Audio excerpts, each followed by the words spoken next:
Look, mga kangabils, on top of the hill, ito po yung park. Ang ganda pala dito. Ayan, makita nyo yung building. Wow. Ito po isi-share ko sa inyo. Ayun, nandito ako sa Barawang Steep Town Place. Ito pala oh. Pwede kayang bumaba. Oh, ayan. Ang kagandahan dito. Wow. Taraw. Ayan. Oh. Uy, mahangin, ang ganda ng city. Ayan. Ikot lang tayo. Ang ganda. O, diba? Very fresh air. Mga palangga. Mga kangabil. Ayan. Ayan ang garden dito nila. Puro natural. Oh. Ganyan ang ano dito. Walang mga bulaklak. Oh. See? All the nature. Look. It's very steep. Look. That's where how you walk. Look the water. So beautiful. Wow.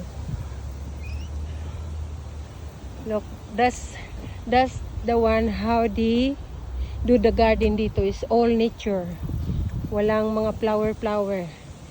Kasi ang flower, maintenance. Ganyan sila dito, puro nature. Yan ang landscape nila dito, mga palangga. Tingnan niyo yung park ha. Kasi yung park, pwedeng pag piknika ng mga tao. Ayan, maglakad ang mga tao. Ay, sa kabila lang ito ng ano, Harbor Bridge. Ayan na yung ano ng Harbor Bridge. Makita ninyo, tuloy-tuloy lang kayo dyan. Ayan, oh. Oh, diba? Ganda ng ibon, kaya very fresh. Hintay lang kayo mga palangga. Kasi iikot ko kayo talaga dito. Tapos, mga tao dito talaga very healthy. Ayan yung landscape nila, oh. Diba? Ayan. To the jogging. The landscape here, all the nature. Walang, no flowers, no, just all the nature plant. Ayan, diba ang ganda?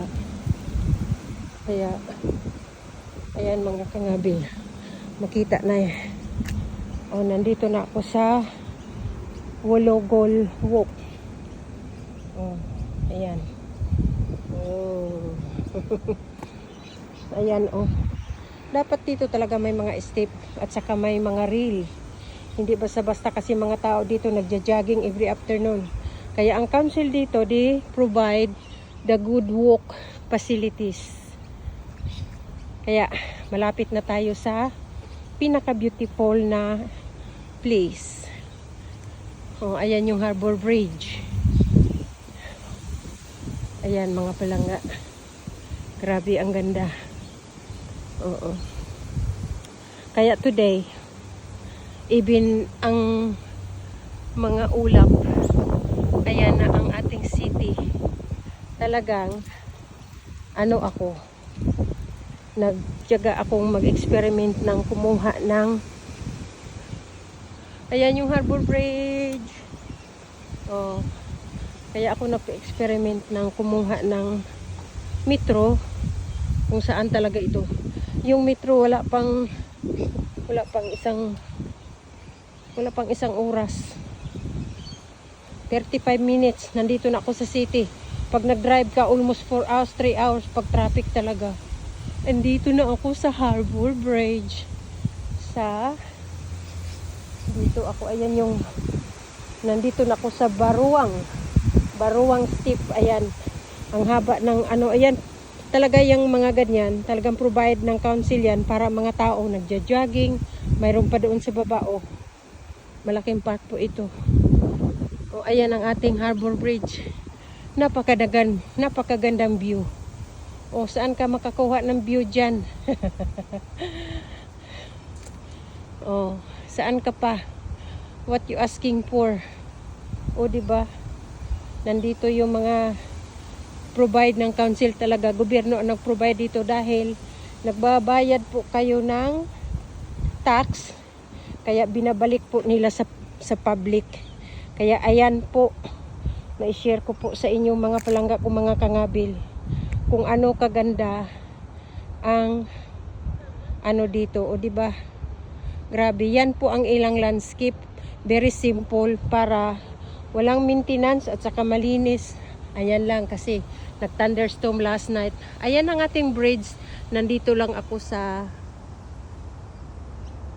opposite. Ayan. Welcome to ating ano, napakaganda. O see? Ayan ang aking share ko po sa inyo mga kangabil. O diba? Magpunta ka dito, mawala yung stress ko. Marinig mo lang yung ano doon pa sa kabila. Nag-ikot kasi ako. Andun may step din doon oh. O ayan. O ayan, may mga rail yan ha. Talagang pulido. O di ba? Provide ng council yan para hindi disgrasya yung mga tao. Para ayan yung North Shore. O maganda dito yung I just imagine New Year, punong-puno po ito sa New Year. Ito ang spot maganda pag ano fireworks. Ito it's full by the time of fireworks. Oh, ayan. Okay. Yan po ang may share ko po sa inyo mga palangga ko mga kangabil. Ayan ang ating Harbor Bridge. Yan po ang aming landmark dito. Okay. Bye-bye. See you later.